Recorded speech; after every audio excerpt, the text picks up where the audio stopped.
Se você nunca sentou numa mesa de uma audiência trabalhista, acredite, você não quer passar por isso.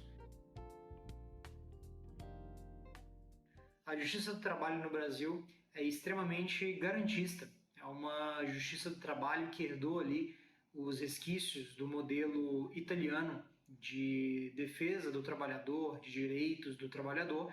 Portanto, nós temos um veículo jurídico para adequação de contratos trabalhistas que costuma ser um pouco mais tendencioso à proteção do trabalhador, do empregado.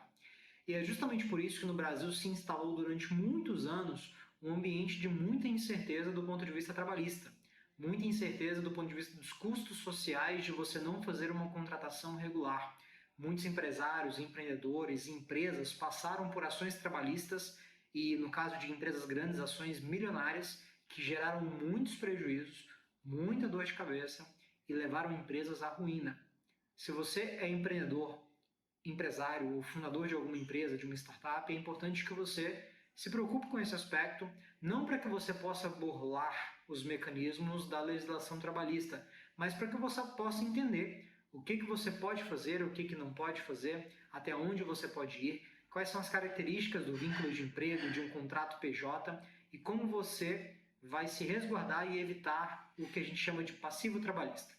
Se você não conhece este conceito, passivo trabalhista é o conjunto de dívidas ou de obrigações financeiras contraídas pela empresa em virtude de contratações de empregados.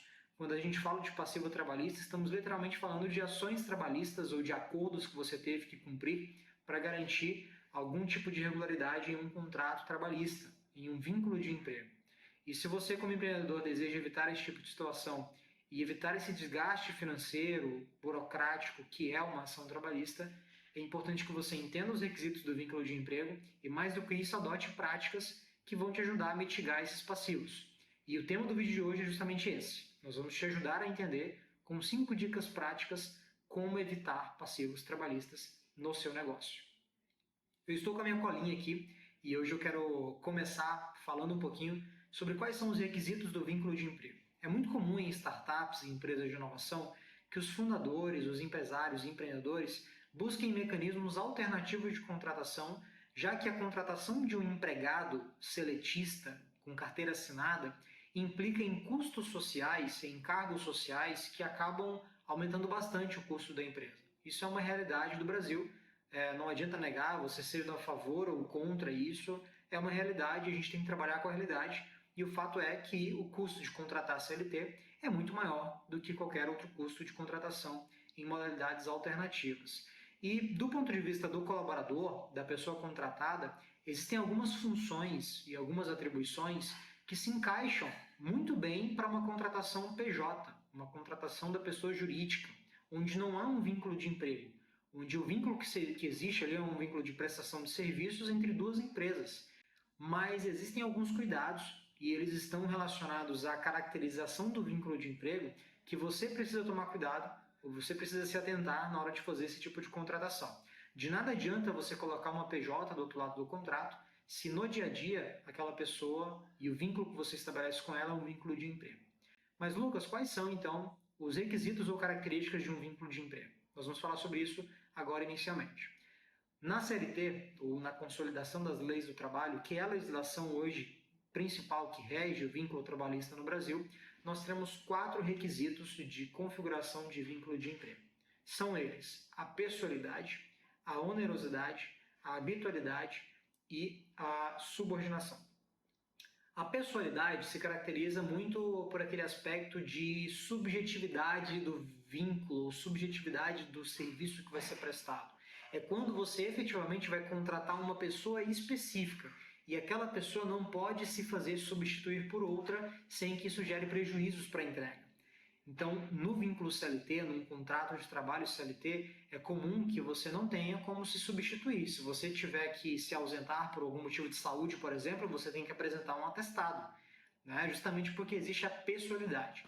Quando a gente coloca um CNPJ do outro lado do contrato, um dos intuitos de fazer isso é descaracterizar a pessoalidade. Afinal de contas, se existe uma pessoa jurídica do outro lado, a gente não está falando de algo subjetivo, não é uma pessoa em específico, é uma pessoa jurídica que inclusive pode se fazer substituir. E aí entra o primeiro cuidado que você tem que ter, que é com relação à exclusividade. Se você contrata a PJ, mas exige que aquela pessoa seja ela a prestar o serviço, e mais do que isso, que ela não pode prestar serviço para outras pessoas, outras empresas, a chance de de se configurar a pessoalidade ou de se desconfigurar o vínculo PJ é muito grande.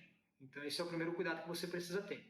O segundo cuidado é em relação à subordinação. Quando a gente fala de um vínculo PJ, você precisa se preocupar ou pensar numa forma de garantir que aquele contratado, aquele prestador de serviço, tenha uma autonomia na hora de prestar o serviço. Geralmente, esse prestador de serviço, ele é que vai definir o como o serviço será prestado. Você apenas espera que o serviço seja prestado. Você espera o resultado final daquilo. Não exatamente define exatamente como vai ser, os critérios específicos, o modo como vai acontecer.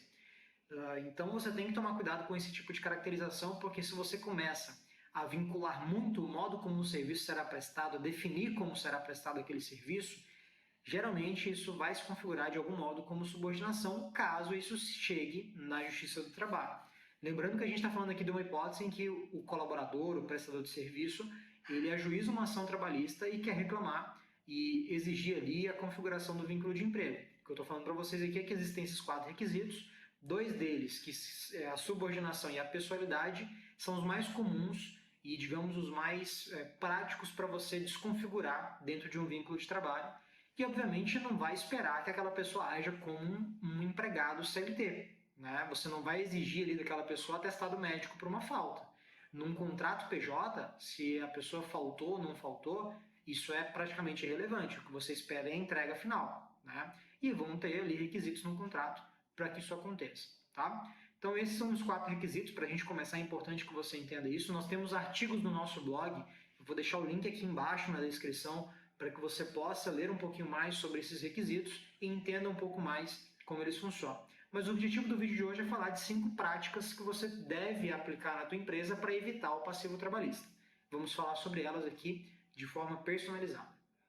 Estou com a minha cola aqui do lado, vamos um por um, tá? Primeiro deles, se você tem empregado CLT, você precisa registrar esses empregados. Este é o primeiro ponto, tá? Se você entendeu ali que para aquele papel específico, para aquela função específica, você precisa que essa pessoa ela esteja exclusiva para você, ou que ela de algum modo faça de acordo com o modo como você vai prescrever aquela execução daquele serviço, você tem ali uma pessoa que é naturalmente um empregado. Então, não adianta tentar mascarar isso com um contrato PJ, porque se isso chega à Justiça do Trabalho, você vai acabar perdendo. Você vai ter que recolher os encargos, pagar tudo de forma retroativa e o passivo acontece. Então, é importante que você, se você identifica que não dá para descaracterizar, que para aquele papel, para aquela função, você precisa de alguém com aqueles requisitos, é melhor que você contrate CLT. O custo é mais alto? Sim, mas você não tem muito para onde correr. Né? Faz parte de você ter um negócio, você registrar pessoas, registrar empregados. Não dá para ficar contratando PJ a vida inteira. Empresas que crescem vão ter encargos, assim como pagar tributo. Né? É como se você quisesse sonegar imposto. Você tem que pagar seu tributo. Ah, Lucas, mas a gente paga cada vez mais caro. Sim, mas se você está pagando tributo, é sinal de que você está tendo receita, então entenda isso como o preço da tranquilidade. Da mesma forma, contratações CLT tem que ter registro na carteira de trabalho e tem que estar enquadrado ali de acordo com os requisitos da consolidação das leis do trabalho. Tá? Recolher FGTS, recolher INSS, pagar os encargos, dar férias, tudo isso está previsto ali na legislação. Tá? O segundo item, ou a segunda dica para você evitar passivos trabalhistas é pense muito, ou tome muito cuidado com o aspecto de jornada. Né? Quando você estabelece que alguém, um prestador de serviço, ele tem que cumprir horas, quando você começa a contratar horas de alguém, as chances disso se configurar como uma habitualidade ou uma pessoalidade são muito grandes, que são aqueles requisitos do vínculo de emprego. Então, procure sempre em contratos de prestação de serviço PJ, procure pensar em entregas. Procure pensar no objetivo final que você espera, nos requisitos para que aquilo seja cumprido e alinhe isso dentro do contrato de prestação de serviço PJ, tá? Sem estabelecer necessariamente uma jornada específica para aquilo. Você pode até contratar e estabelecer que tem que ter uma jornada fixa ali de atendimento, ou um período do dia em que aquele prestador de serviço tem que estar à disposição. Mas pedir para registrar ponto, bater ponto, entrar a tal horário e sair a tal horário, é um pouco prejudicial porque você acaba caracterizando aquele vínculo de emprego. Vamos pensar um caso aqui de uma contratação de uma PJ para ser suporte, para exercer atividade de suporte. É natural que para esse tipo de atividade você precise da disponibilidade daquela pessoa durante um período do dia. Afinal de contas, é o período de atendimento ao cliente. Então é natural que você estabeleça aquele horário e não há nenhum problema nesse tipo de situação. Mas uma coisa que você não pode exigir junto à jornada nesse caso é a exclusividade. Ou seja, aquela pessoa jurídica contratada, ela tem que prestar o serviço de suporte, seja através dela, seja através de uma outra pessoa. E nesses casos onde há uma substituição, onde há uma subcontratação, você pode estabelecer requisitos para que isso aconteça. Por exemplo, aquela pessoa que vai ser subcontratada tem que ser treinada para exercer a atividade de suporte. Sendo treinada, está tudo certo. Tá? Terceiro, arquive bem, guarde bem e documente bem a jornada e a experiência da contratação. Durante todo o período do contrato, é muito comum que os empreendedores assinem um contrato com um prestador de serviço e simplesmente se esqueçam daquilo. Né? Pagam ali todo mês o valor, beleza? Mas esquecem de fazer uma manutenção daquela documentação, guardar o contrato assinado, se certificar de que as entregas estão sendo registradas, pedir a emissão de nota fiscal para aquele prestador de serviço, afinal de contas ele é uma empresa, tem que emitir nota fiscal da prestação de serviços.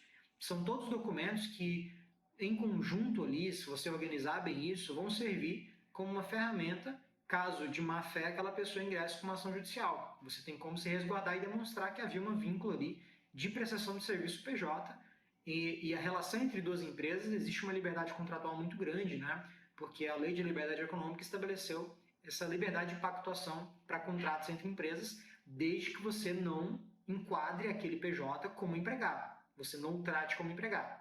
Então, armazenar bem os documentos, ter o registro dos contratos, fazer uma comunicação um pouco mais formal por e-mail para ter os registros formais da comunicação, tudo isso vai ajudar bastante no dia a dia da sua empresa. Essa é a terceira dica para evitar um passivo trabalhista. A quarta dica, férias. Férias é só para empregado CLT, pessoal.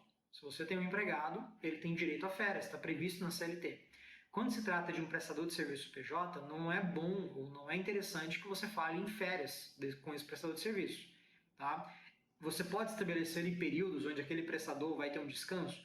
Pode, mas aí é um ajuste particular entre vocês, que vai estar estabelecido no contrato, muito provavelmente, e geralmente não há pagamento por aquele período. Tá? Isso não se configura porque, afinal de contas, não são férias, não é férias remunerada. É um período no qual aquele prestador não vai prestar serviços e, eventualmente, isso nem acontece. Por se tratar de uma empresa, não há período de descanso, não há férias. Ele tem que prestar serviço durante todo aquele período. Se ele precisar se ausentar por qualquer motivo, ele se faz substituir. Ele coloca outra pessoa no lugar, afinal de contas, não existe pessoalidade. Você contratou uma empresa e não uma pessoa física. Então, férias não existe para contrato PJ. Esta é uma quarta dica para você evitar passivos trabalhistas. E antes de ir para a quinta dica, eu quero convidar você que está acompanhando o vídeo até aqui, se está curtindo o conteúdo, para se inscrever no nosso canal, ativar o sininho para receber notificações no seu e-mail sempre que sair um novo vídeo e curtir este vídeo. O fato de você clicar no joinha aqui embaixo nos ajuda muito a chegar a outras pessoas e nos ajuda a levar essa mensagem para mais empreendedores, mais empresários que precisam entender esses aspectos que sempre geram muitas dúvidas. Eu espero que vocês estejam aproveitando este conteúdo e se você está curtindo, leve para mais pessoas, isso é muito importante para nós. Te toma aí 2 segundinhos, é só clicar no joinha aqui embaixo, não vai doer, mas vai nos ajudar muito, tá? E agora vamos finalmente para a nossa quinta dica, tá? Essa dica vale tanto para contrato CLT quanto para contrato PJ, vale para qualquer tipo de contrato de trabalho, tá? Que é o cuidado com a rescisão. Ao rescindir um contrato é natural, especialmente quando é uma rescisão que não é tão amigável, onde a iniciativa veio da empresa, veio da sua parte, é importante que você tome algumas cautelas e cuidados ao fazer essa rescisão, para que você não demonstre ou não indique ou não dê a entender que aquele prestador de serviço PJ é um empregado. Tá? Nessas circunstâncias de uma rescisão, você tem que seguir exatamente o que está no contrato. E o que a gente costuma aqui na Safe, quando vamos fazer os contratos para os nossos clientes, o que a gente costuma estabelecer no contrato? Uma hipótese de rescisão sem justa causa, geralmente com um aviso de antecedência. Então, é uma hipótese onde qualquer uma das partes pode rescindir o contrato, basta avisar a outra com uma certa antecedência. Durante aquele período de antecedência, as obrigações continuam, tanto de pagamento quanto de prestação de serviços, e está tudo bem. É uma rescisão, digamos, amigável. Né? A segunda hipótese é no caso de falência da empresa, deu tudo errado, a empresa vai morrer e aí tem que rescindir o contrato. Então, efetivamente é uma das hipóteses que a gente costuma colocar. E por fim, quando estamos trabalhando com contratantes, que é o caso da Safe, geralmente estamos sempre do lado do contratante, nós colocamos uma hipótese de rescisão por desempenho insatisfatório, ou quando as entregas, ou descumprimento contratual, né, as entregas não foram efetivadas, ou o que se esperava, que está previsto lá no objeto do contrato, não foi entregue, ou os prazos não foram cumpridos. Nessa hipótese, a gente coloca uma possibilidade de rescisão unilateral por parte da empresa, tá? Sem a necessidade de aviso prévio. Então, basta que você justifique aquilo, e a gente recomenda sempre que neste momento de rescisão, no e-mail que você vai enviar, você coloque ali uma justificativa, você apresente preferencialmente documentação, registros de cobranças de entrega, ou registros das falhas e descumprimentos contratuais, para que você possa se resguardar e também efetive tudo isso, formalize tudo isso mediante um distrato. O distrato é importante porque ele vai formalizar a rescisão daquele contrato. Não fica um negócio solto, é um distrato que vai estabelecer que as obrigações estão cumpridas, que ninguém deve nada para ninguém e cada um vai seguir a sua vida, tá? Este momento de rescisão é super sensível, é neste momento geralmente que aquela pessoa que foi contratada fica revoltada e ela se volta contra a empresa e ela quer de repente, com o apoio ali de algum advogado, de algum profissional, ingressar com uma ação judicial, colocar a empresa na justiça, como se conhece, como a gente conhece no jargão comum, e você precisa evitar isso, né? Então, os cuidados com a rescisão ali é a última etapa, a última dica que eu tenho para dar para vocês hoje. Eu espero que este vídeo tenha sido útil, né? A gente está aqui há um tempinho já publicando vídeos no nosso canal, um canal muito novo, eu espero que você tenha gostado, espero que tudo isso te ajude no teu dia a dia. Se você tiver qualquer dúvida a respeito deste assunto, não deixe de ler aqui o nosso artigo que está na descrição, entre em contato com o nosso time, o número do nosso time está aqui embaixo, é só você entrar em contato, mandar um WhatsApp, pedir para falar com um especialista, a gente agenda uma reunião, conversa contigo, apresenta o nosso trabalho, entende a sua necessidade, a sua dor, para te ajudar no seu negócio. Já atendemos centenas de empresas, centenas de empreendedores, temos aí pelo menos alguns contratos, alguns milhares de contratos nas nossas costas que já fizemos, então sabemos bem do que a gente está falando e estamos aqui do teu lado para te ajudar. Você que é empreendedor, empresário, dono de negócio, estamos aqui por você. Conte com a gente e eu te espero no nosso próximo vídeo.